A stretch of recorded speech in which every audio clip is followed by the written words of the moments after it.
menulis itu bukan karena kita butuh dokumentasi, tapi menulis itu cenderung karena permintaan otak kita.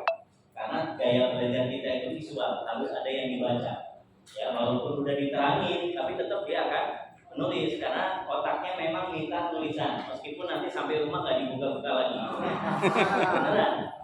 Tapi bukan nggak bermanfaat, itu masuk karena dia sudah membaca, gitu ya. Karena karakternya adalah visual. Ada orang yang lagi baca, tapi dia sambil nyetel merokok atau apa, gitu ya. Karena dia karakternya adalah audio. Audio itu senangnya ada yang didengar, Pak. Bapak-bapak mungkin punya anak ya, Bu, anaknya kalau lagi belajar itu malah nyetel musik gitu ya.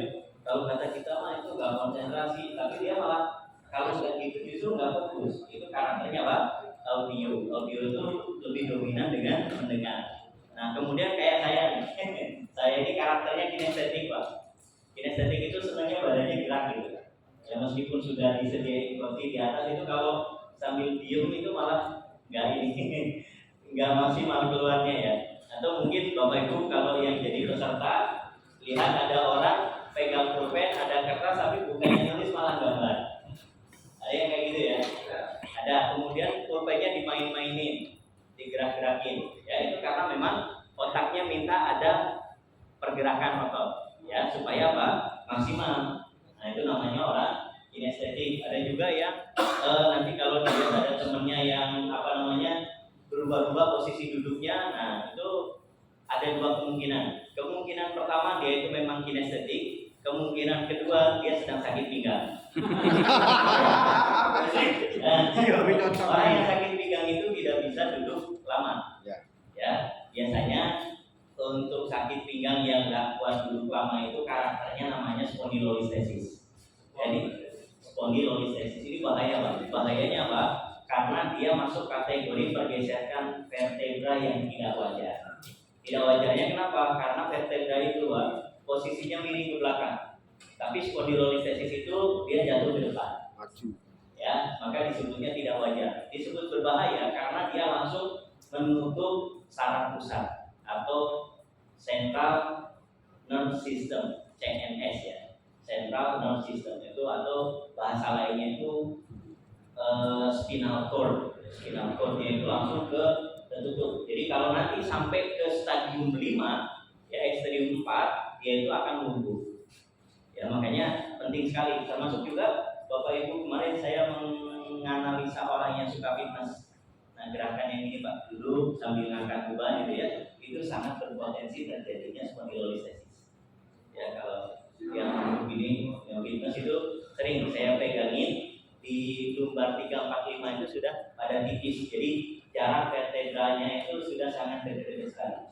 Yaitu bahaya Pak. Termasuk anak kecil. Bapak Ibu yang punya anak sekolah, kadang di sekolahnya itu guyonan gitu ya, lagi mau duduk ditarik kursinya, kemudian jatuh di pantatnya dulu. Nah ini juga bisa kena spondylolistesis. Atau misalkan kayak sekarang nih Agustusan naik apa namanya panjat pinang. Nah panjat pinang itu sangat besar berkontribusi terhadap spondylolistesis.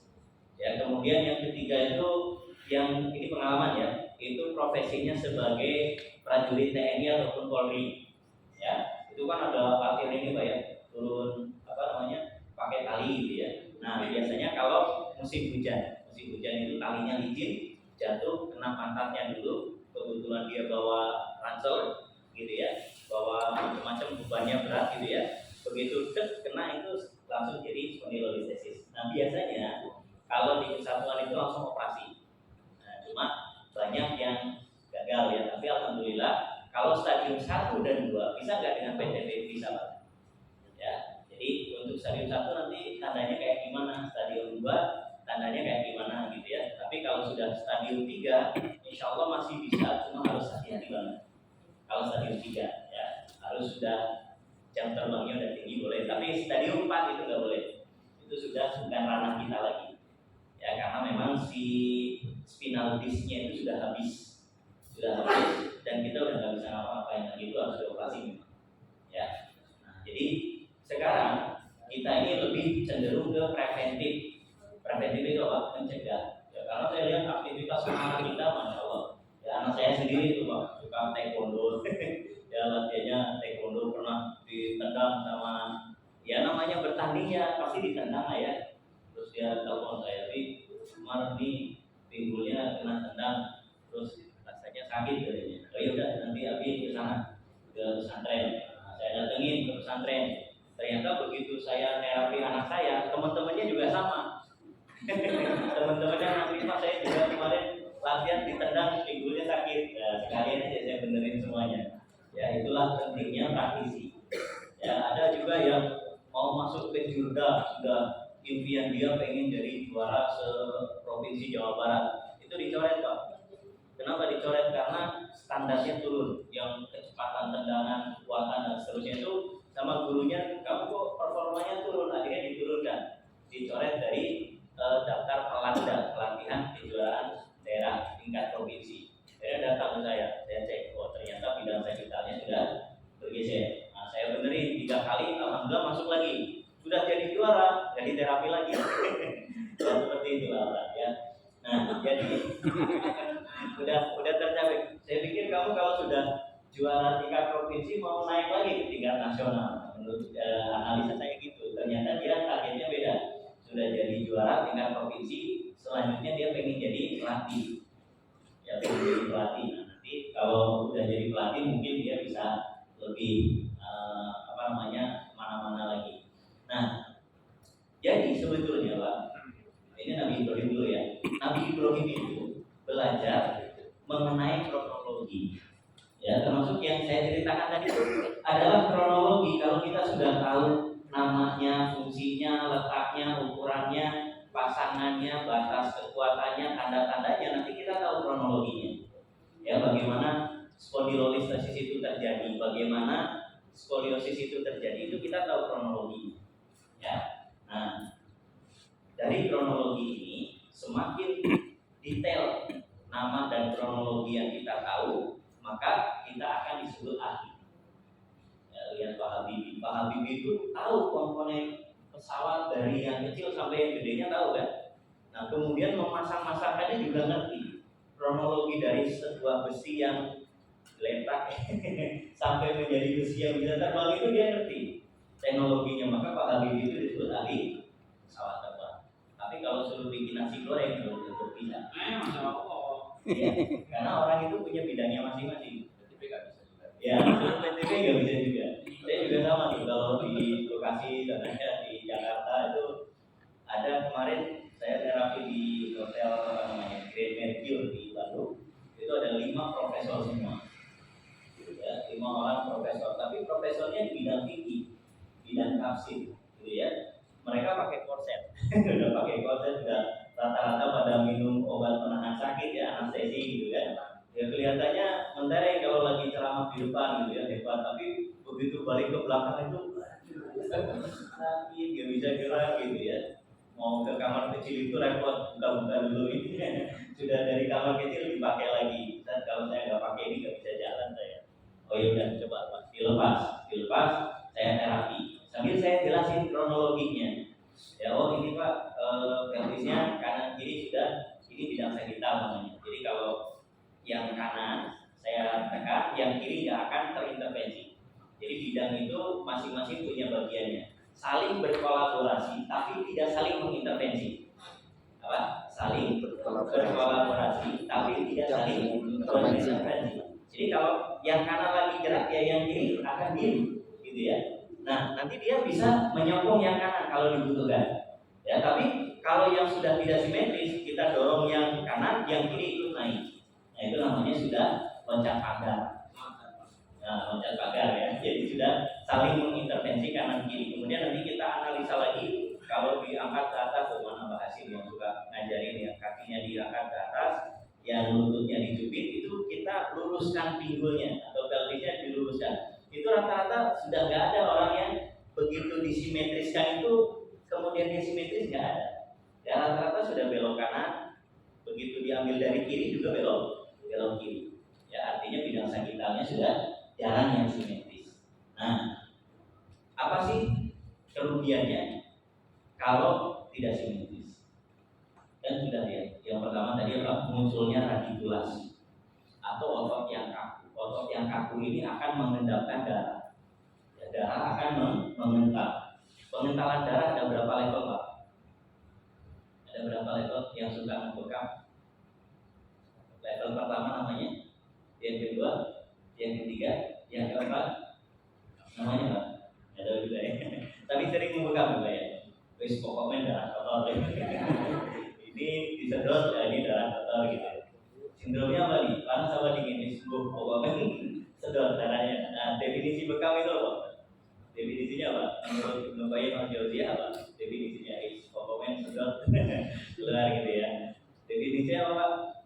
Ikhrajud dam antari qadir masih tumat tashdid al-khafif ala dodil jildi tumat masih maratan ukhra saya sujud dam. Belum, Pak? Belum ya. Jadi definisi bekam itu apa? Pengambilan darah dengan cara penyedotan, kemudian sayatan ringan pada permukaan kulit, kemudian disedot sekali lagi maka keluaran darah. Itu definisinya menurut siapa tadi? Imam Ibnu Qayyim al-Jauziyah. Nanti dipertanyakan loh, Pak. Yang bisa jawab saya kasih probiotik biotera. Tiap kali ya. Nah, itu yang pertama akan memicu radikulasi, ya, pengentalan darah. Darah itu mengental di 4 level. Level pertama itu disebutnya protein linkage. Jadi kalau bapak-bapak ini nggak ada visualisasinya, lihat apa namanya molekul darah. Molekul darah itu bentuknya seperti koin. Coba bayangin koin ya, koin gitu. Nah, bulatan-bulatan itu kalau dia nempel sampai 5 koin itu disebut protein linkage. Disebut apa? Protein linkage atau perlengketan akibat kelebihan protein. Itu masih kategori ringan dan ini masih bisa diangkat oleh bekam. Ya. Kemudian yang kedua itu namanya rolu. Rolu itu tulisannya agak susah. ROULOU. Nah, rolu itu lebih panjang lagi rantainya, ya. Ada 15 sampai 20 rantai. Nah, itu namanya rolu. Itu level kedua. Nah, level ketiga itu disebutnya koagulan. Koagulan itu udah numpuk. Biasanya itu di persimpangan pembuluh darah. Pembuluh darah kita tuh persimpangannya banyak sekali, Pak. Coba saya tanya, pembuluh darah kita panjangnya berapa? Panjang sekali. 120.000 kilometer. Yang udah baca postingan saya kemarin itu tahu ya. 120.000 kilometer. Dengan ukurannya yang paling kecil itu disebutnya venula arteriola. Kalau disatukan menjadi kapiler. Nah, kita lebih familiar dengan kata kapiler. Kapiler itu pembuluh darah paling ujung, paling kecil. Ya. Tapi sebetulnya kapiler atau venula dan arteriola itu banyak banget.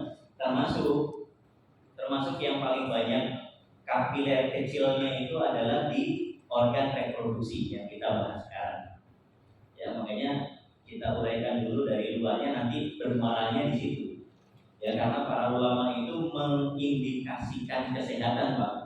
Mengindikasikan kesehatan itu justru dari syahwat. Orang kalau sehat itu syahwatnya kenceng, nggak laki nggak perempuan, sama aja. Kenapa? Karena itu termasuk pembuluh darahnya kecil. Nanti kita bedah itu isinya apa. Oh, ada orang yang apa ya, istilahnya itu kualitas hubungan suami istrinya nggak bagus. Ya, karena apa? Karena dia sendiri nggak tahu. Ya, habisnya sudah bergeser. Ya, saya sering dapat keluhan yang, mohon maaf nih, keluhan yang paling saya ingat terus itu di Padang. Di Padang itu saya kasih seorang ibu sudah mungkin umurnya setengah abad ya, dia cerita. Tapi saya paling sedih dengan cerita beliau ini. Ya, apa dia bilang, saya itu sudah menikah lama. Ya, sudah, anak saya sudah kuliah, anak-anak saya juga. Tapi jujur saya, selama pernikahan itu saya belum pernah merasakan nikmatnya hubungan dengan suami. Saya tahu suami saya keenakan gitu ya kalau berhubungan, kata beliau. Saya hanya kebagian capeknya hamil, sakit yang melahirkan, dan payahnya membesarkan anak. Tapi kenikmatan berhubungan dengan suami saya tidak pernah datang sampai sekarang. Dan anaknya sudah mau nikah lagi. Saya up di Facebook, ternyata banyak yang jangkrik. Itu saya kayak gitu, ini ternyata ini, ya ternyata banyak. Dan apa Pak? Ini termasuk masalah yang sensitif, masalah yang dianggap itu privacy, ya tertutup. Memang betul, ya kalau mau menceritakan ini pastikan orang yang kita ceritakan itu bisa pegang rahasia dan punya solusi. Nah, bukan udah pakai obat kuat, udah ngefek ya. Kalau darahnya masih kental, jalur-jalurnya masih tertutup, mau pakai obat kuat semahal apapun nggak akan ada efeknya. Kenapa? Karena itu intinya adalah masalah darah, pembuluh darah dan posisi tulang.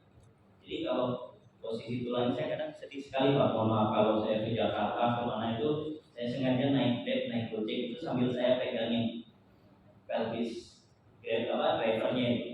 Wah ini tinggi sebelahnya, kasihan. Ya, kemudian saya ini kesini juga kaku, ya artikulasinya udah merata dari pinggul bawah, perut depan sampai ke paha. Ya itu sudah, ya kasihan, mungkin dapat duit gak seberapa, dikasih ke istrinya gak cukup, menafkahi batinnya juga gak cukup. Ya dua-duanya gak dapat. Ya nafkah lahirnya gak cukup, nafkah batinnya apalagi, gitu. Ya makanya saya kasihan. Tapi alhamdulillah ada beberapa alumni saya itu yang buka bakso itu khusus tukang beca, tukang ojek, kuli ya, kuli bangunan sampai guru tani itu di terapi sama alumni kita. Ya bayarnya ala kadarnya saja. Ya karena memang mereka itu kemampuan untuk kesitunya, ya bayarnya itu nggak bisa tinggi-tinggi. Tapi di sisi lain Pak, resiko untuk kena terjadi apa tadi spondylolisthesis Pak, kemudian apa tuh, saya pernah di Lembang itu ada seorang tukang ngasih makan sapi ya. Kalau di sana itu banyak sapi perah Pak. Jadi saya juga pas ke sana kasihan, banyak anak-anak muda itu sudah pada, kalau orang sudah bilang itu dendeng itu miring. Ya, dendeng itu miring Pak. Miring sebelah. Udah pada gini itu usia 20-an tahun. Ya, ada satu orang yang dari dulunya itu kerjanya ngarit, ngangkat rumput, kasih makan sapi gitu terus. Nah satu hari dia pulang ke rumah itu langsung jadi lumpuh Bapak, nggak bisa ngapa-ngapain. Ya, padahal beliau orang yang tidak punya. Nah coba silaturahmi ke dokter chiropractic yang asli di Kanada. Saya pernah ke dokter Richard Ken. Richard Ken itu beliau orang Kanada tapi prakteknya di Bandung. Itu sekali untuk satu paket terapi 8 kali pertemuan Pak, kosnya itu 15 juta. Iya, tapi menurut saya memang layak dihargai segitu. Karena resikonya orang yang nggak dibenerin itu ya lumpuh. Kalau sudah lumpuh kan nggak bisa nyari duit, ya kan? Kalau sudah lumpuh kita mau beli berapa? Ya, saraf kita ketutup, itu siapa yang bisa gantiin? Ya harganya berapa? Nah masalah pembuluh darah saja itu kita tertarik menelisik ukuran pembuluh darah, panjangnya dan ukurannya itu gara-gara ada seorang pengusaha yang belum kaya raya, tiba-tiba jantungnya itu kurang suplai darah. Kata dokter ini ada terjadi namanya spasm. Spasm itu penyempitan pembuluh darah kecil yang di jantungnya itu menyempit dan dia itu sudah nekrosis, membusuk. Harus diganti Pak, ganti kurang lebih 5 mili lah. 5 mili itu banyak nggak sih? Segini ya, segini ya 5 mili. Segini loh. Sesenti segini ya, pokoknya mah pendek lah. Ternyata Pak untuk ganti yang 5 mili saja dia harus merogoh kocek sampai 500 juta. Berarti 1 mili itu harganya 100 juta, lebih mahal dari motor kita. Itu baru harga 1 mili pun kualitasnya pasti nggak sama dengan yang asli. Ya, kualitasnya pasti di bawah yang asli yang Allah kasih. Nah, KW-nya aja segitu mahalnya.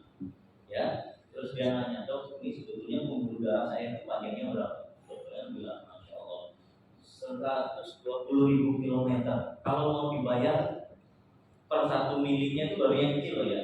Belum yang ukuran vena, arteri, kemudian iliaka, aksila, jugular sama aorta yang lebih gede lagi. Itu berapa harganya coba? Ya, tapi Allah kasih gratis sama kita. Nah, tinggal kitanya nih mensyukurinya kayak gimana. Ya, nah itu juga sama Pak, pembuluh darah yang masuk ke Mr. P-nya atau Miss P ya, jangan disangka perempuan gak ereksi loh. Perempuan itu ereksinya ke dalam. Kalau laki-laki ereksinya ke depan.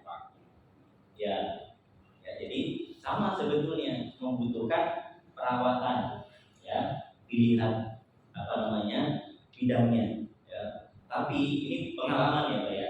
Dari 3 bidang tadi apa? 1 bidang apa? Serikal, 2 transversal, 3 frontal. Nah, dari 3 bidang ini yang menurut pengalaman saya ya, boleh jadi nanti ada Bapak Ibu yang pengalamannya beda. Yang pertama kali turun itu bidang frontal, bidang depan belakang. Maksudnya apa? Kalau orang narik ke belakang ini rata-rata sudah pada nggak kuat, ya. Jadi kayak mohon maaf ibu-ibu yang pakai bra gitu ya, kan harus ini ke belakang. Itu banyak yang nggak nyampe. Ya, jadi ketika narik dari depan ke belakang itu susah. Nah, kemudian ada juga bidang transversal, ya, orang yang mau pakai celana, apalagi celana dalam itu sudah susah banget Pak. Mau pakainya, rongnya sudah turun, ya. Jadi yang 3 tadi kan baru 1 yang saya sebut fleksi itu Pak, gerak sendi, kemudian ada biomekanik itu Pak, kemampuan gerak otot. Nah, kemudian yang ketiganya rom itu apa? Range of motion itu apa? Jangkauan maksimal. Jadi jangkauan maksimal misalkan tangan itu maksimalnya memang harus sampai sini, gitu ya. Nah, nanti bisa diputar sampai 360 derajat karena ini sendinya masuk apa? Kategori sendi peluru. Sendi peluru itu ciri khasnya bisa muter 360 derajat, itu adanya di sini. Nah, nanti yang muter kalau ini dari depan diangkat ke belakang itu yang narik namanya latissimus dorsi. Kalau dari belakang ke depan itu namanya pectoral major, yang nariknya fungsinya beda-beda. Nah, itu yang saya sebut tadi, saling berkolaborasi tapi tidak saling mengintervensi. Ya, nanti kita tahu dulu kuncinya di mana nih.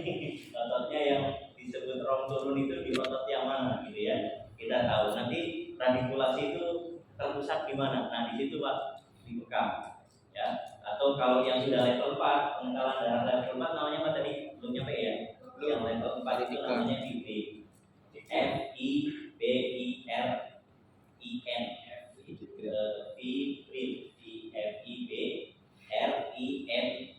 Ada D-nya Pak, padahal nggak dibaca D-nya. Fibrin. Jadi fibrin itu sudah lengket, ya, nempel dengan pembuluh darahnya. Nah, maka untuk menguraikan itu dibutuhkan satu enzim, ya, yang bisa mencairkan pengentalan darah. Namanya enzim hirudin. Namanya enzim apa Pak? Hirudin. Hirudin itu adanya di mana? Adanya di lintah. Ya, makanya terapi lintah itu disebutnya hirudo, karena dia mengandung hirudin, gitu ya. Hirudin itu masih adik kakak sama si udin. Nah, ya. Dunia ya. Udin yang pertama itu namanya Awaludin. Ya, Udin yang suka diem di kamar itu namanya Kamarudin. Apa lagi? Udin yang suka berperang itu namanya Badarudin. Ya, nah itu Udin ya. Jadi itu Hirudin itu masih saudara Pak. Ya, jadi kalau dicari di Udin sedunia itu ketemu. Hirudin namanya ya. Oke. Nah, ini bisa terjadi karena 5 faktor tadi, ya. Faktor tadi apa tuh? Pola pikir, pola makan, pola gerak, pola ibadah, sama sosial. Sosial itu ya pergaulan antara suami istri. Tapi sebetulnya pola pikir, ibadah, dan sosial itu bermuara pada satu hal. Sebetulnya sama. Ya apa? Dia orang kalau ibadahnya nggak bagus, pola pikirnya nggak bagus, hubungan dengan lingkungan sekitarnya nggak bagus, itu bermuara sebetulnya cuma satu, akan menimbulkan kecemasan, akan menimbulkan suasana hati yang nggak nyaman. Nah, suasana hati yang nggak nyaman ini akan memicu naiknya hormon kortisol. Kortisol itu disebut sebagai hormon cemas. Nah, dia ini sifatnya sangat asam, ya, sangat mengentalkan darah. Ya, jadi sebetulnya intinya itu sama-sama ke situ. Ya, jadi walaupun sudah dibenerin pola makannya, sudah dibenerin struktur tulangnya, tapi kok masih mengental, bisa jadi itu dari salah satu dari yang tiga ini. Ya, ibadahnya kurang bagus. Apa sih hubungannya ibadah dengan kortisol? Ada hubungannya karena kortisol itu punya siklus, Pak. Siklusnya seperti huruf N. Coba bayangin huruf N besar seperti apa hurufnya? Ada titik tertingginya, ada titik terendahnya, kan gitu ya? Huruf N itu gitu. Nah, titik tertingginya kortisol itu justru akan naik di waktu sholat. Coba Bapak Ibu yang biasa sholat 5 waktu, ketika azan zuhur, kemudian Bapak Ibu belum sholat, cemas atau tidak? Cemas ya. Begitu ada asar belum sholat lagi, cemas tidak? Cemas, karena memang waktu itu kortisol lagi tinggi. Coba sholat, udah sholat tenang atau tidak? Tenang. Nah, itu artinya kortisolnya sudah dinetralisir. Yang bisa menetralisir itu apa? Serotonin.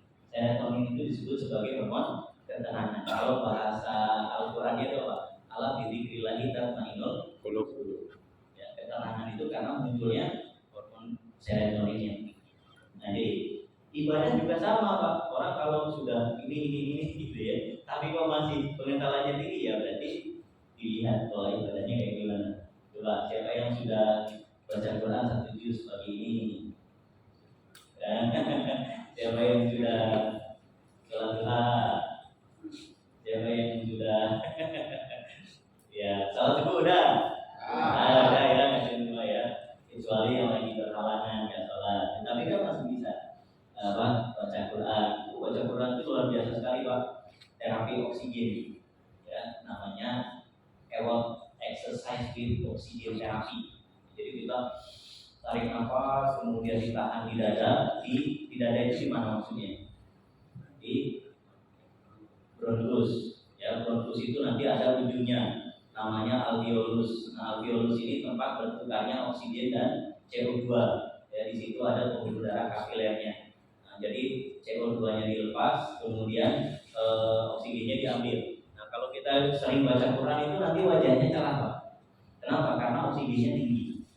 Nah, oksigen, darah yang kaya oksigen itu kalau kita lihat di mikroskop namanya LBA, live blood analysis. Siapa yang punya? Ada yang punya? Live blood analysis itu memang bercahaya, Pak. Ya, makanya wajahnya kelihatan cerah gitu ya. Makanya orang kalau yang rajin sholat dengan yang tidak rajin sholat itu kelihatan dari wajahnya ya lebih bersinar gitu, karena memang kaya akan oksigen. Ya, nah termasuk itu juga bisa mengencerkan darah. Ya, jadi nanti ujung-ujungnya ke darah-darah juga. Nah, kemudian aktivitas yang tadi NEPA ya. NEPA itu apa tadi singkatannya? Non exercise physical activity. Ya, aktivitas selain exercise. Jadi definisi exercise itu sebetulnya bukan olahraga ya. Olahraga itu kadang kita tidak sebut sebagai exercise, seperti sepak bola atau apalagi futsal. Ada yang suka futsal, Pak? Karena futsal itu lebih capek dari sepak bola ya. Benturannya lebih banyak dari sepak bola. Ya, ada yang suka futsal. Saya di pesantren di Bandung sana, itu banyak santri-santri yang cedera. Itu peringkat tertinggi cederanya adalah oleh futsal. Ya, oleh futsal. Nomor 2 itu sepak bola, nomor 3-nya basket, nomor 4-nya bulu tangkis, nomor 5-nya bola voli. Jadi penyumbang terbesar pergeseran tulang itu adalah futsal. Nah, dan lebih bahaya lagi, Pak, ternyata di sarana-sarana sekolah yang ada olahraganya tidak ada terapinya.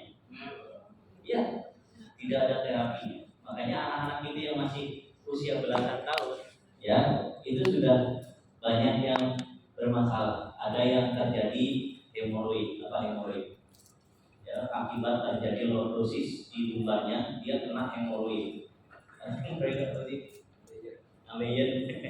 Abeyen, BAB-nya berdarah. Malah ada juga yang ini Thai boxing, dia ikut Thai boxing. Tulangnya sudah bergeser, terutama sama di luar itu kalau makan Pak, habis makan selisih 3 jam itu langsung BAB. Ya. Begitu dibenerin tulangnya, BAB-nya normal lagi. Nah ini bahayanya kalau anak dikasih fasilitas olahraga tapi tidak dikasih fasilitas terapi. Ya, tapi memang terapisnya nggak ada. Saya juga diminta di Nurul Fikri di Kota Depok, diminta mau nggak jadi terapis di sini. Saya nggak mau. Kalau jadi terapis di sana nanti saya nggak bisa ke karangannya. Iya kan? Saya orangnya senangnya ya kalau orang sudah bilang itu saya masih kuliahnya di UI. UI itu ungkal tinggi. Tahu nggak ungkal tinggi kan? Kan itu kan dia kan senang kesana sini. Saya orangnya senang ketemu orang baru, ketemu suasana baru gitu. Ya, jadi kantor saya itu ya seluas bumi Allah bentangkan gitu. Kantor tempat saya bekerja itu inginnya begitu kalau saya ya. Jadi saya lebih suka jadi trainer supaya apa? Manfaatnya itu lebih luas jangkauannya gitu ya. Nah, nanti banyak orang yang mendapatkan manfaat dari ilmu saya. Nah, gitu. Nah itu Pak, sesuatu yang dianggap biasa. Nah, apalagi kalau sudah rumah tangga. Kalau sudah rumah tangga, kemudian ya namanya rumah tangga ya intinya ya itu apa yang tidak halal jadi halal kan gitu. Intinya rumah tangga. Rasulullah SAW aja justru di usia yang semakin tua, di usia 50 ke atas, itu sahabatnya makin bagus malah. Coba beliau waktu beristri atau Khadijah radhiyallahu anha istrinya berapa? 1. Ya. Begitu Khadijah wafat, beliau baru mulai nikah dengan siapa namanya? Aisyah, nikah lagi dengan Hafsah, nikah lagi dengan ini sampai 9. Itu justru dimulai dari kepala 5. Ya. Kepala 5 ya Pak? Iya. 51 itu baru mulai poligami. Jadi makin tua itu justru makin sehat. Ya. Kalau itu tadi Pak. Nah, kalau yang sekarang ini jujur saja Pak, yang datang ke saya ini, belum yang datang ke Bapak Ibu itu mungkin masih banyak lagi yang datang ke saya ya Pak, itu Mahmud sama Mahmud. Mama muda itu usianya baru sekitar 20-an tahun. Suaminya baru 25 tahun, 27 tahun. Itu istrinya sudah cerita, Bapak Suke, Bapak Suke baru masuk langsung keluar. Iya, itu usia 25 tahun Bapak Suke. Tenang Bu, jangan marah dulu. Ya, biasanya ibu-ibu gitu, kortisolnya langsung naik karena perempuan itu kalau hubungan suami istri kemudian dia puas itu dapatnya oksitosin. Oksitosin itu hormon kasih sayang. Dan kasih sayang itu akan melahirkan keceriaan. Jadi nanti dia akan melayani suami dan anak-anaknya atau di rumahnya itu dengan penuh rasa sukacita. Itu kalau dapat, ya kalau dapat. Tapi kalau nggak dapat, yang naik itu kortisol pasti. Ngamuk. Ngamuk kesel. Warnanya itu loh. Kalau jadi nakal ya bapak nah itu pertanda kortisolnya dan mungkin sikap itu dipengaruhi oleh hormon yang dominan.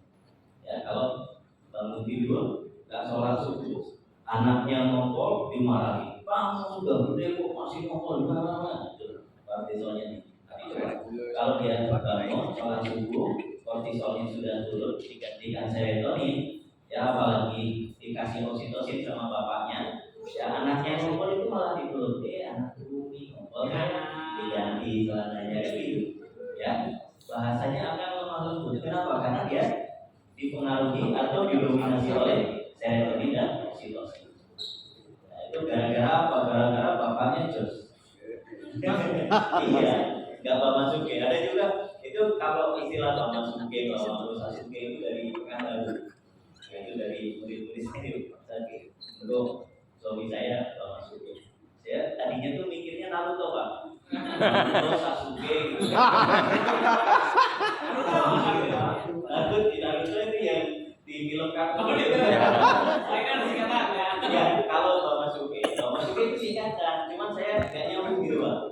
waktu bilang kan perempuan itu bahasanya non verbal ya, nggak langsung ejakulasi ini. Kalau perempuan itu agak muter, bikin kita mikir dulu. Itu khasnya perempuan memang begitu.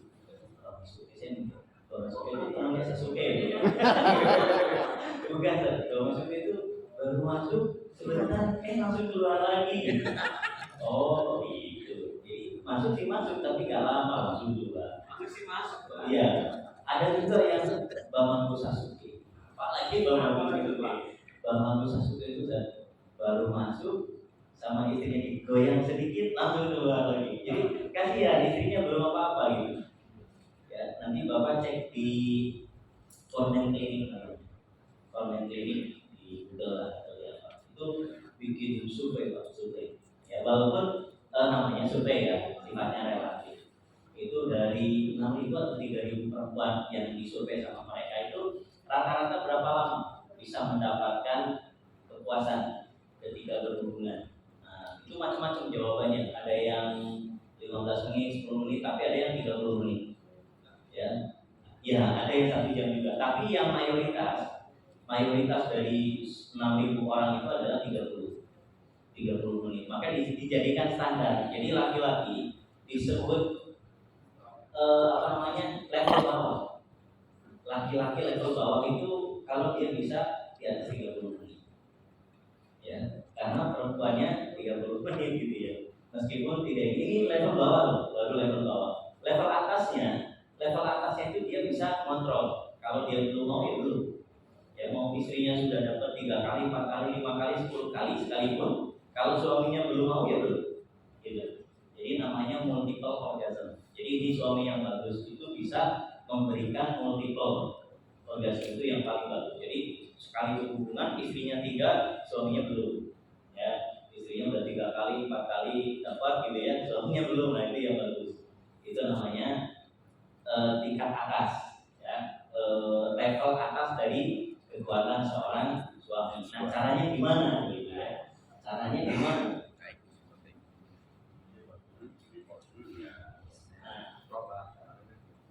Caranya,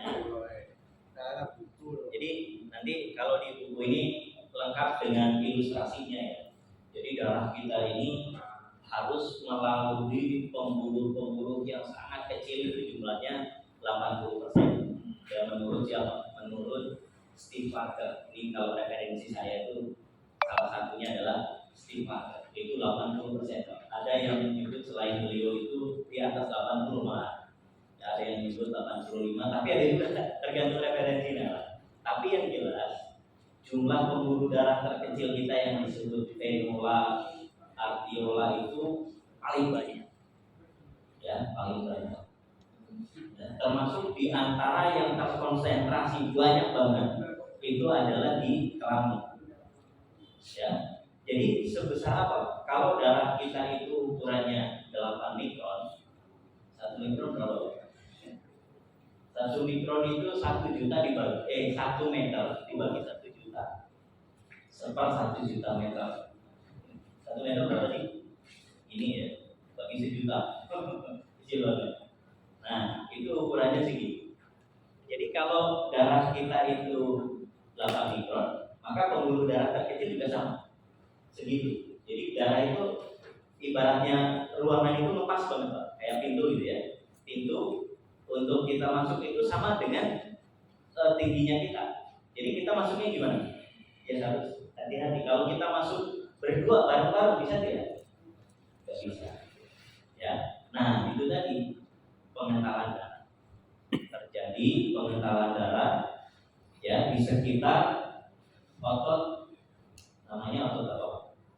Perineum. Namanya otot perineum. Tahu perineum letaknya di mana?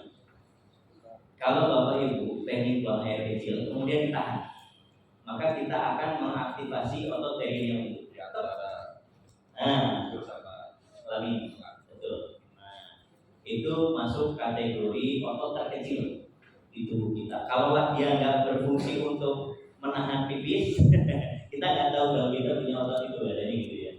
Nah, tapi di situ ada titik di dollar ini buat bapak-bapak atau pasangan suami istri yang belum pengen punya keturunan misalnya, ya, masih kuliah nanti lah punya anaknya.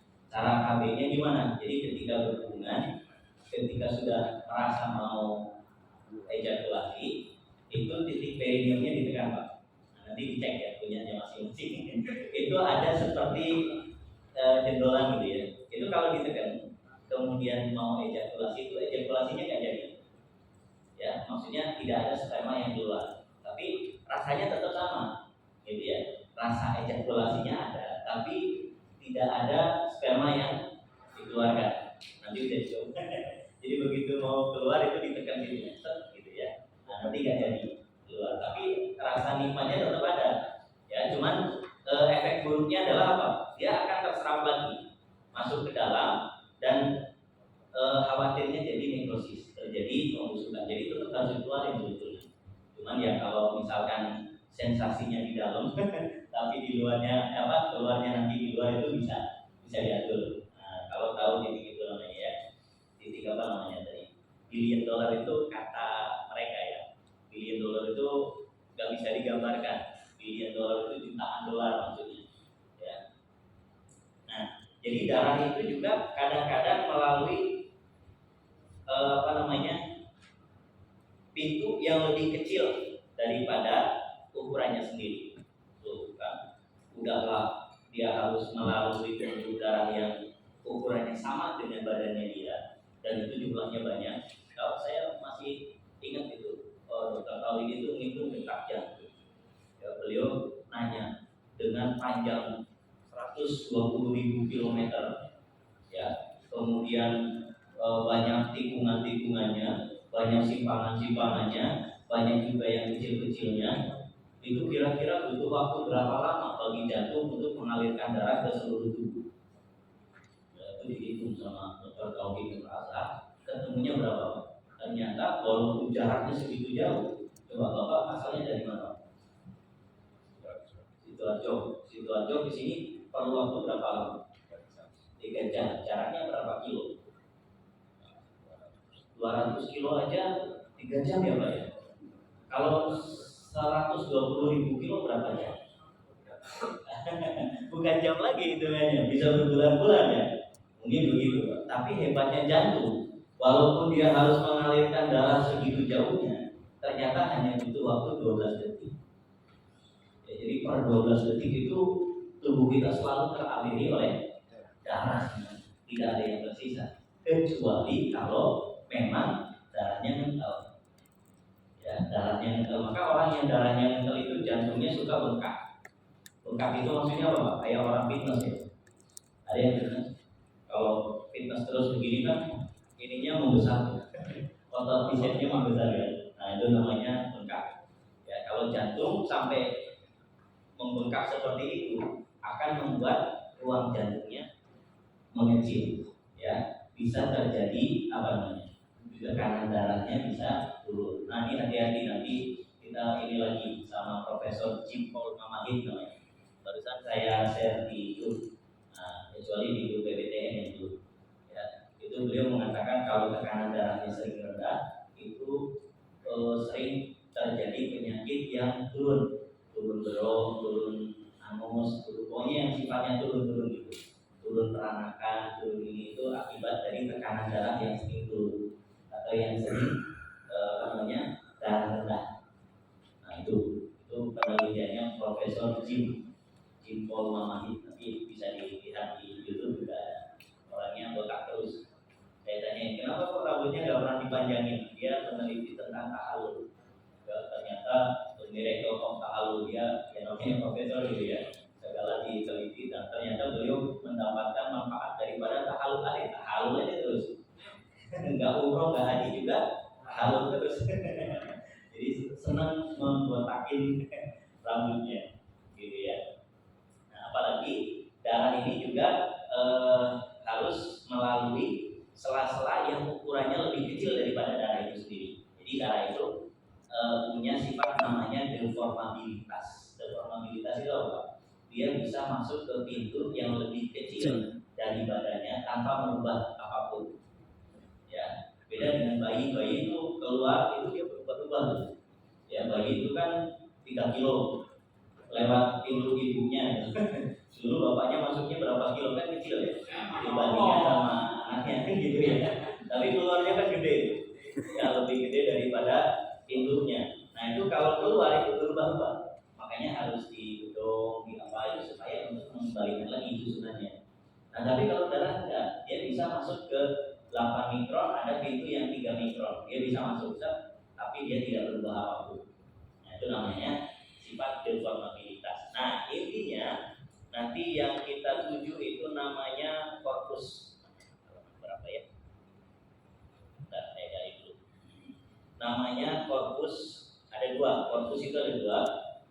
Korpus spongiosum sama korpus cavernosa. Ya, jadi itu seperti balon.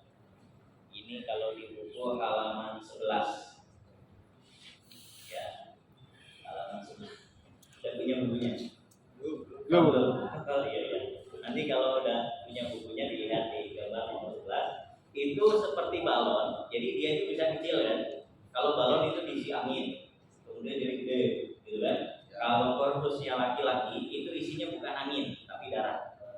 Ya, makanya PTB Harmoni itu kok gerakannya lebih lambat, ditotoknya lebih sering dan lebih lama gitu ya. Tekanannya lebih kuat, aktivasi basisnya lebih berasa. Kenapa? Karena kita akan menjangkau tempat yang terjauh dengan jalur terkecil, dengan situasi yang paling rumit gitu ya, dan apalagi terbanyak ya. Jadi ada 4 ter, makanya PTB Harmoni itu gerakannya tekanannya kencang dibandingkan dengan yang reguler. Oke, jadi ada 2 korpus yang terisi.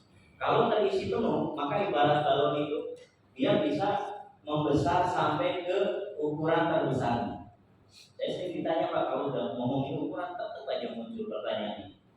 Bisa nggak sih seperti itu diperbesar? Bisa. Dan itu paling gampang. Dalam hitungan detik bisa. Gimana caranya? Pakai kaca pembesar. Betul ya? Tatsak. Kalau sudah diperbesar, itu gampang. Apalagi gisu. Pakai kaca pembesar kan langsung jadi besar ya.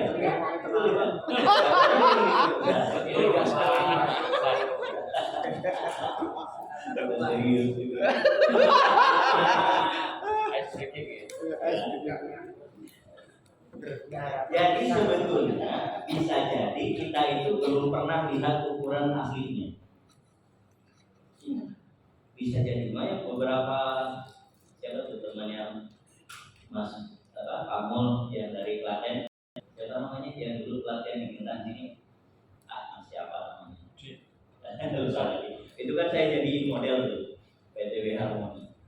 Pulang pas besok harinya dia datang. Kata istri saya beda. Bedanya apa? Lebih gede bedanya. Gitu. Dan satu lagi saya cerita itu biasanya seminggu cuma 3 kali. Habis di PTB itu 2 minggu full tiap hari.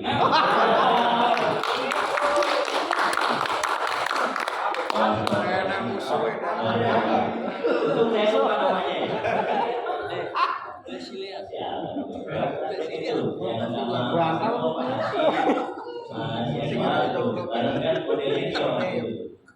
Nah, terus yang di Tangerang juga sama. Jadi sebetulnya cerita-cerita kayak gitu kalau buat saya itu sangat biasa banget.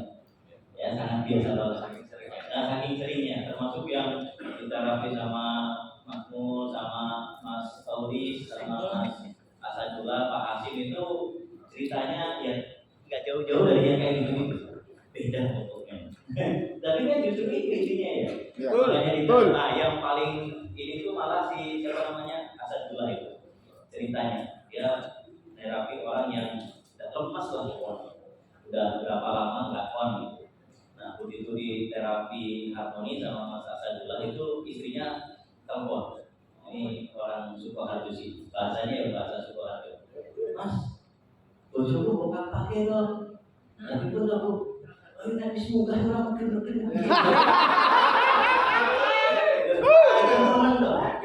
tapi aku kesel itu. Ceritain saya, wah itu berarti terapi antum berhasil tuh, dan gitu ya. Nah itu orang coba jadi ini masalah yang sebetulnya banyak Pak. Indikatornya banyak itu Pak. Masalah ini banyak. Indikatornya Pak. Banyak orang jualan obat kuat.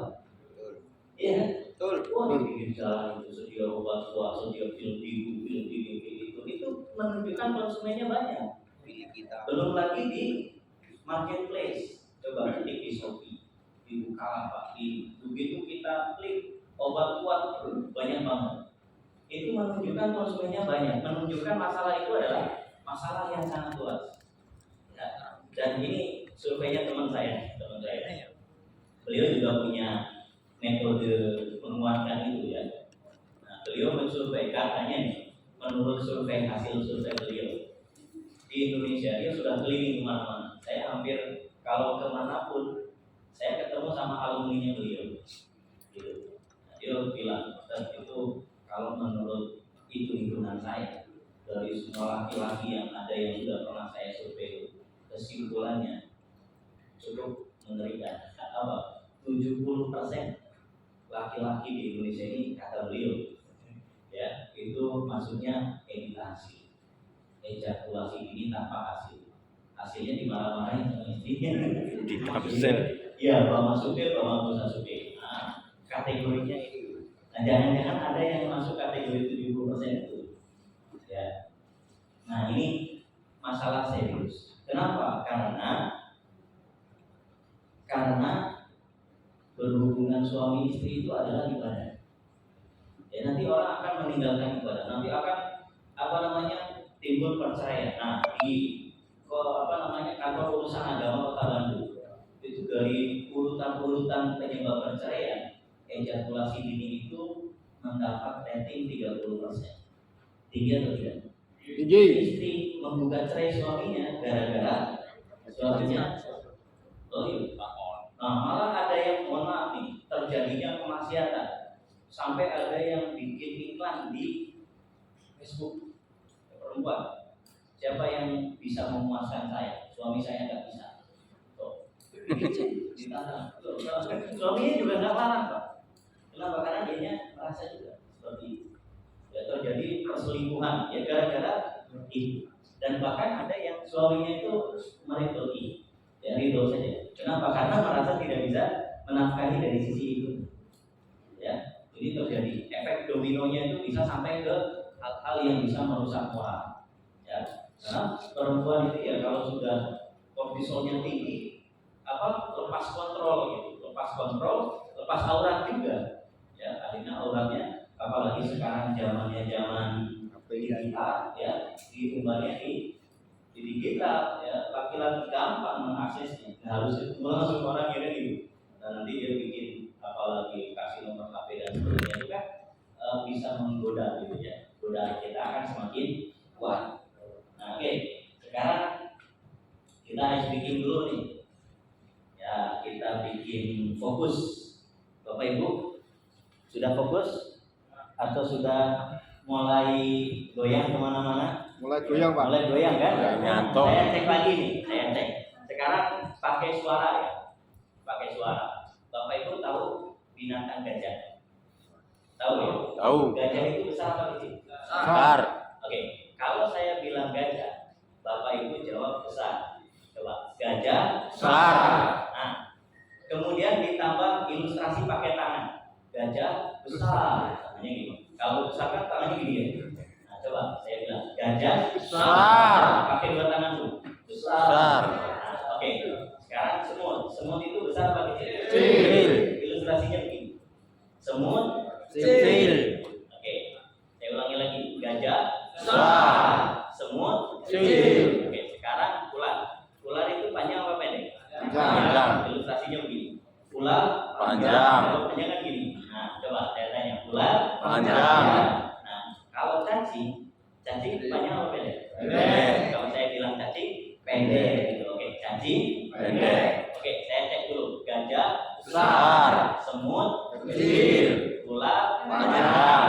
cacing Pendek. Oke. Sekarang kita balik antara ucapan dengan ilustrasinya. gajah, Bapak Ibu jawab besar tapi tangannya kecil. Besar. Semut kecil. Dibalik. Ular panjang, cacing pendek. Ya, coba kita balik ya. Gajah Besar. Coba dibalik. Antara kata dengan ilustrasinya. Gajah Besar. semut Kecil. ular Pendek. Panjang. cacing Pendek. jadi maka kita dibalik Pak. Oke, udah ya. Sekarang saya acak antara gajah, semut, ular sama cacing. Saya acak, jawabannya sesuaikan. Jadi kalau Anda bilang mulutnya bilang besar, tangannya ilustrasinya kecil. Ya, kalau bilangnya kecil, ilustrasinya besar dan seterusnya. Oke, kita mulai.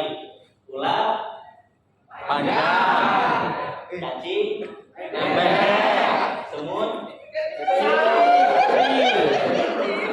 nah ular Besar. Panjang. Besar. semut cacing Panjang.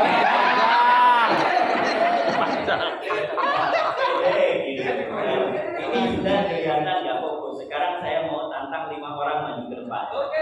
Nah, siapa yang mau? Boleh 1. Nah, mau boleh 2, 3. Yang perempuan siapa yang berani? 1. Ibu berani? Nah, coba Pak. Nah, itu Pak. Nah, ada 5 orang ya. Yang punya kamera di. Jadi kalau salah kita ketawain bareng-bareng. Ya. Agak jauh ya jaraknya. Nanti kita akan merentangkan tangan. Oke, siap ya. Semut cacing pendek. Lagi. Cacing kecil. Lagi. Semut kecil. Gajah besar. Ular pendek. Gajah besar. Cacing kecil. Semut kecil. Nah, ya. Yang tadi di depan tingkat kesalahannya berapa persen? 70%. Berarti 5 orang ini belum pada fokus. Akan kembali ke tempat. Oke, lagi. Satu kali lagi ya. Sebelah sini siapa yang mau maju? Bapak mau? Oke, maju ke depan. Siapa lagi? Ayo Pak. Mantap, ben karepel.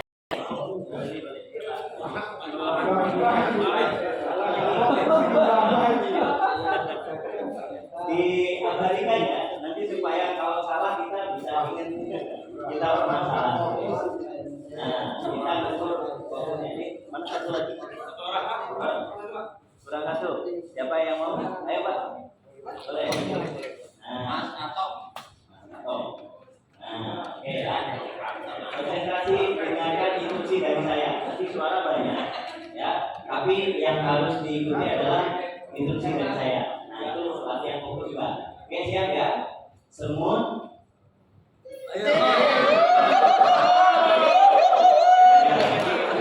Ular.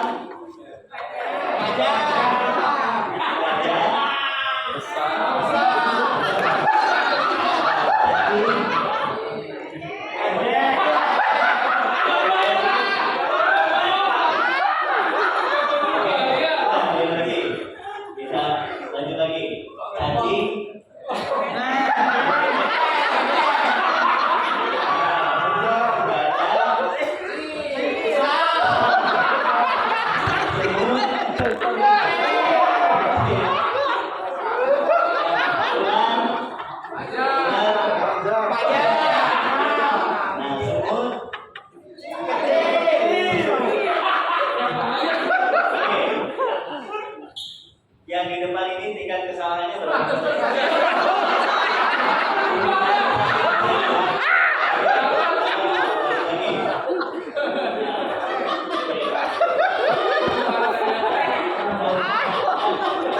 Bisa melek. Nah, nanti Bapak Ibu yang punya anak ini boleh diajarkan, ya boleh diajarkan. Saya melihat anak-anak itu justru lebih fokus, ya lebih fokus. Ya, saya pernah mengikuti cobakan yang seperti ini. Saya suruh maju ke depan, ternyata tingkat kesalahan mereka itu lebih kecil. Ya, mungkin karena belum banyak pikiran kayak kita. Ya. Oke. Setelah ini kita latihan terapi mandiri. Ya, saya ingin cek walaupun kita terapis, jangan-jangan gitu Pak. Saya kemarin ngasih pelatihan penanganan stroke, tapi saya bilang Pak, kalau mau nangani stroke kita itu seperti sniper. Sniper itu mau nembak, dia bisa nembak, dia nggak boleh ketembak. Betul tidak? Betul. Kita juga sama, kita ini mau nangani Bang Masuke, mau nangani pasien penyakit tertentu, ya kitanya dulu dibenerin. Betul tidak? Betul. Jangan sampai kita ke orang suruh ini kitanya sendiri gitu kan. Nah jadi sebetulnya semua orang bisa punya potensi, apalagi kita kemana-mana naik motor. Betul tidak? Betul. Iya kan, naik motor itu femurnya dibelah Pak. Femur itu paha. Paha dibelah karena di tengahnya ada jok. Jok ini langsung menyentuh ke perineum atau ke pelvis. Ya. Kemudian dari atasnya itu ada berat badan kita. Dan kita berdiam di atas jok itu selama berjam-jam mungkin. Ya, ada yang 2 jam, ada yang 3 jam. Dari atas dihantam berat badan, dari bawah kena suspensi, kena goncangan-goncangan. Ya Pak ya? Ada polisi lagi tidur ditabrak. Iya. Ada polisi lagi tidur ditabrak kan pelvisnya goyang. Saya kalau ada polisi lagi tidur, saya tabrak juga Pak. Nah, tapi pantatnya diangkat. Ya, kalau ada jalan yang bergelombang-gelombang itu melewati jalan gelombang itu pantatnya diangkat. Jangan sampai pelvis kita itu seperti sansak. Kalau sansak, dipukuli itu dari bawah, dipukuli dari atas, akhirnya terjadi radikulasi. Cara mengetahui gimana? Coba kalau sudah kayak tadi dari Ngawi ke Surabaya ya Pak Jadi. Begitu turun dari motor, dipegang, pantatnya masih ada nggak? Ya, ada, tapi kan nggak kerasa. Nggak kerasa, iya kan? Bulunya masih ada. Iya betul. Kadang-kadang semutan itu bulunya, betul ya? Iya. Iya kan? Nah itu pertanda darah nggak ngalir sampai sono. Ya kan? Kalau diulang lagi terus-terusan, lama-lama mengental di situ. Ya makanya alur ke perineumnya itu lambat. Ya, yang bisa masuk sedikit. Makanya ketika suruh bangun, bangunnya setengah hati. Ya, nggak bangun full gitu. Nah kita kan misinya untuk bangun full gitu. Kasihan istrinya. Tapi ibu-ibu ya.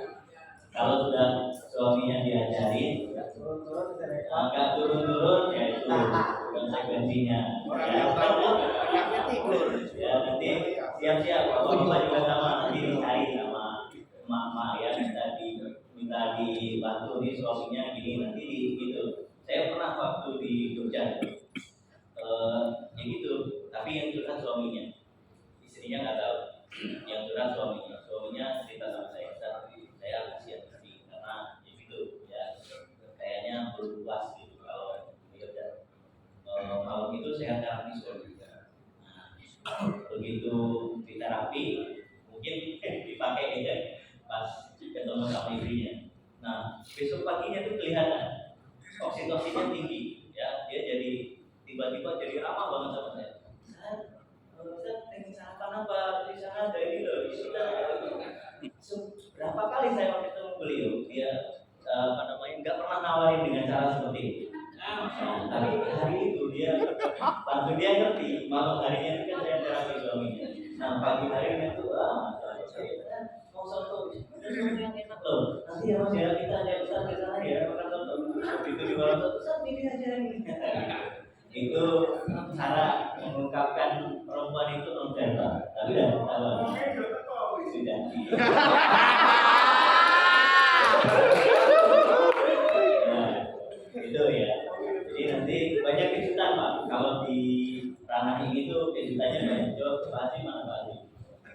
cerita nih, Pak Acep sudah sini sebentar.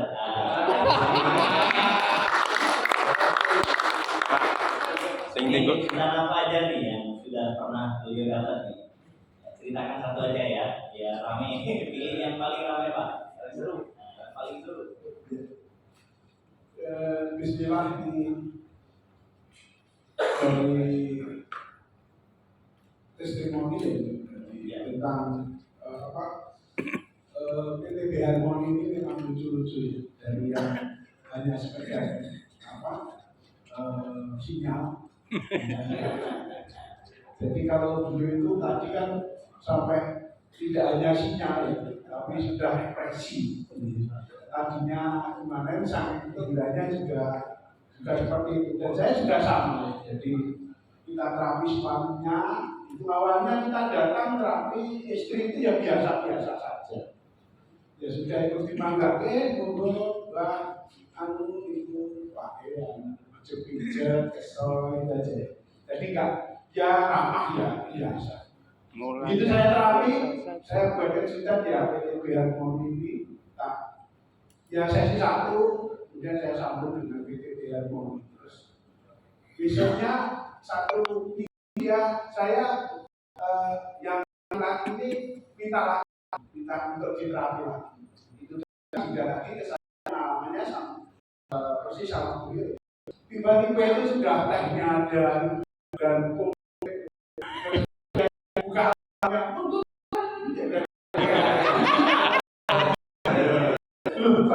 jadi dengan gestur dia ini kita nangkep ya kita nangkep. Terus kemudian ada seorang yang sudah sepuh sebenarnya dan sebenarnya dia tidak ingin di terapi yang seperti itu. Terus kemudian saya terapi ya ini. Kali ini sebenarnya saya nggak target aja. Ya sudah sepuh kayak walaupun tadi Rasulullah itu justru sebenarnya kalau laki-laki kan cincin kalau dia kan landai hidupnya kan landai ya. Kalau perempuan kan menurun gitu ya. Kalau laki-laki itu kalau dibacakan dengan orang Jawa kan itu ada peribahasa ya. Bah kaku mandok-mandok, bah putri sudah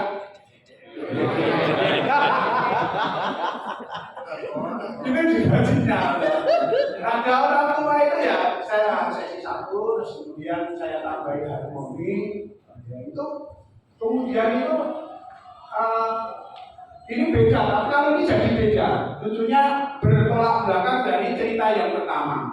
Ya rata-rata dia masih punya istri, tapi ya sama-sama kesepuhan, ini sepuhan, ini sama-sama dari. Nah setelah itu saya datang ke situ tuh yang istrinya yang sepuh tadi, yang putri tadi, justru bertolak belakang, sama saya malah kejam. Nah gitu loh, kejam. Terus setelah itu apa ternyata? Setelah itu apa? Setelah saya terapi itu ternyata efek dari Mbah Kakungnya itu kembali mudah. Jadi wah senang Mbah Kakung guyu, tapi kalau Mbah Putrinya itu kan dia sudah monopos, sudah banyak dia tidak ingin, tapi yang Kakung itu sampai bilang Pak nek kopi jengono nang golek sisa gitu.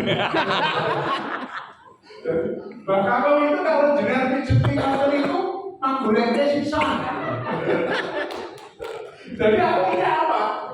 Ada satu kawan walaupun berbeda. Yang satu karena pasangan muda sama muda ya, artinya ceria seperti cerita-cerita kita. Tapi kalau kasus yang ini kan justru seperti itu.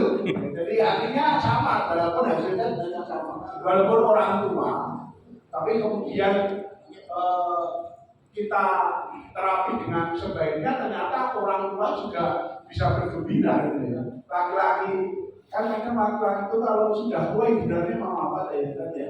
Iya. Jadi maksudnya hiburan-hiburan itu sudah tidak senang lagi secara materi, tapi kadang dengan hiburan-hiburan seperti itu bagian dari kesenangan seorang laki-laki walaupun dia sudah tua. Jadi intinya dari cerita saya, kalau cerita sih banyak, ya. Walaupun tua, walaupun muda, kalau ekspresi istri itu karena latar belakang saja, tapi hasilnya walaupun tua, walaupun muda di lapangan kita mendapatkan ya, mereka yang di terapi PTB itu kebanyakan ketagihan. Jadi kebanyakan ketagihan gitu.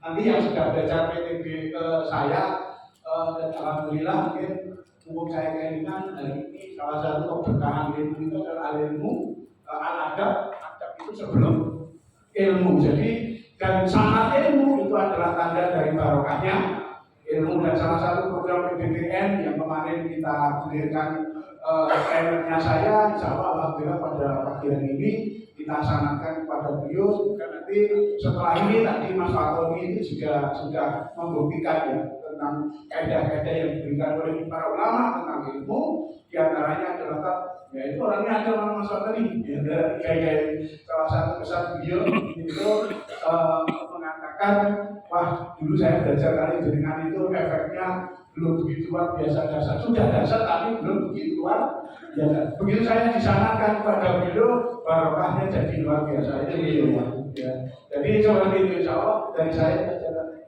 walaupun menurut saya. Terima kasih ya. Nanti cerita-cerita kan kayak itu bukan hanya dengar dari orang, tapi insya Allah Bapak Ibu sendiri akan mengalami.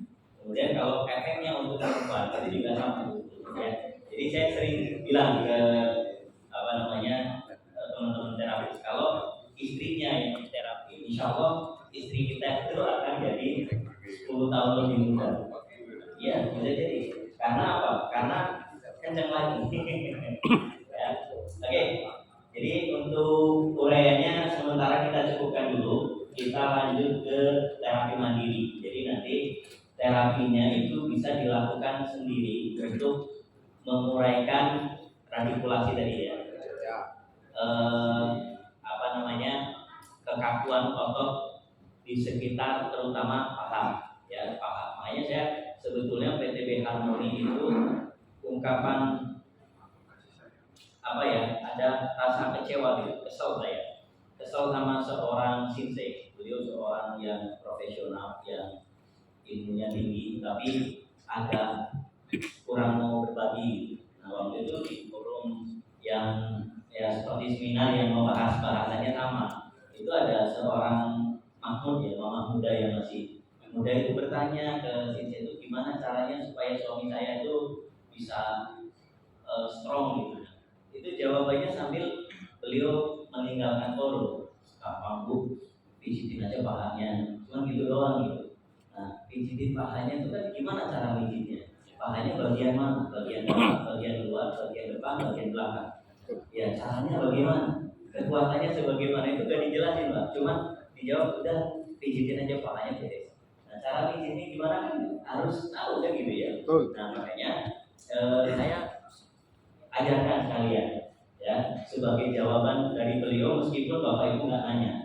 Ya, akhirnya saya jawab kemana-mana gitu. Tapi insya Allah hikmah dari ini adalah yaitu tadi banyak yang kemudian rumah tangganya menjadi awet lagi ya, yang tadinya banyak cekcok gitu ya, paling tidak yang namanya cekcok itu pasti ada Pak dalam juga, tapi ini adalah pemicu percekcokan yang kencang gitu ya, masalah urusan di dalam kamar gitu ya, urusan privacy suami istri ini kalau tidak tercapai itu bisa menjadi sumber percekcokan dengan daya lekat yang kategorinya kuat ya, bisa menjadi efek kemana-mana, bisa ke anak, bisa kemana gitu ya, ke tetangga, ke mertua, ke mertua itu bisa ya, makanya ini kita fokuskan dulu. Oke, sekarang sudah siap ya Bapak Ibu, kita cek dulu ROM-nya. ROM itu apa? Range of motion. Terus ini biar apa namanya? Nah saya kasih Pak Hasim dulu nih, Pak Hasim karena sudah maju memberikan testimoni, saya minta tolong ada yang mendokumentasikan dari atas ceritanya. Ini mau boleh didokumentasikan. Ini ada teman kita dari probiotik Biotera yang sponsoring kita ya. Nah, terima kasih Pak Hasim sudah memberikan testimoninya. Nah, on. Oke, siapa yang mau lagi nih? Isinya adalah produk probiotik. Probiotik itu apa sih? Probiotik itu adalah bakteri yang membantu sistem di tubuh kita. Kalau sistem pencernaan itu ada namanya genomnya itu lactobacillus, itu sudah banyak dijual ya. Tapi kalau untuk tulang itu ada dari genom bifidobacillus, bukan lactobacillus. Tapi nanti ada juga bacillinya, ada juga Helicobacter pylorinya dan seterusnya, itu dari mulai sistem pencernaan sampai sistem imunitas itu semuanya dibantu oleh yang namanya probiotik. Dan kita itu kebanyakan salah satu penyebab banyak sakit itu orang disbiosis. Disbiosis itu apa? Menurunnya jumlah probiotik di dalam tubuh. Memang secara alami dimulai dari usia 40 itu akan turun. Ya, memang secara alami bisa, tetapi itu bisa bisa dicegah atau bisa dikurangi penurunannya. Makanya orang yang sudah sepuh itu tulangnya rapuh karena memang bifidobacillinya itu sudah berkurang. Ya, bifido itu tugasnya adalah menguatkan tulang dan gigi. Nah, ketika dia nggak ada, walaupun kita minum vitamin untuk tulang, ya kalsium segala macamnya nggak akan ngefek. Kenapa? Karena yang mengolahnya nggak ada. Ya, makanya diadain lagi nih. Siapa yang mau? Nah, yang mau saya kasih pertanyaan. Oke. Ya, waktu Anda 3 detik ya. Apa kepanjangan dari tadi? 1, 2, 3. Oke, saya alihkan. Bapak mau ya? Pertanyaannya diganti. Nah, saya tunjukin ini ya. Anda sebutkan namanya. Ini namanya Bapak. Pelvis. Nah, pelvis. 3 detik langsung menjawab ya. Ada yang mau lagi? Itu. Nah, tuh, itu sebelah sana ya. Nah, saya tanya dulu nih, nanti hadiahnya tinggal ngambil. Tadi maaf, bisa didokumentasikan dulu nanti ya, sama itu sekalian ya. Oke Bun, pertanyaannya. Tadi saya memberikan definisi tentang bekam ya. Definisi bekam itu menurut Imam siapa? Tadi. Oke, ada yang mau lagi? Pertanyaannya diganti Pak. Pertanyaannya diganti. Oke, apa artinya radikulasi? 1, 2, 3. Oke. Ganti lagi pertanyaannya. Aduh, gimana nih? Saya bawa dulu hadiahnya ya, biar lebih bersemangat. Nah, siapa yang mau? Nanti saya baru saya tanya. Oke Pak, siap ya? Pertanyaannya, pengentalan darah level 1 itu namanya apa? Protein. Ya, protein linkage, bukan linkage ya. Mungkin agak salah tapi nggak apa-apa. Oke, yang tadi dapat ini bisa maju didokumentasikan dulu. Bapak, maaf Pak, bisa maju ke depan untuk diambil gambarnya. Nah, ini amanah ya, dilaporin. Oke, setelah ini satu lagi. Weh, Mas Indonesia.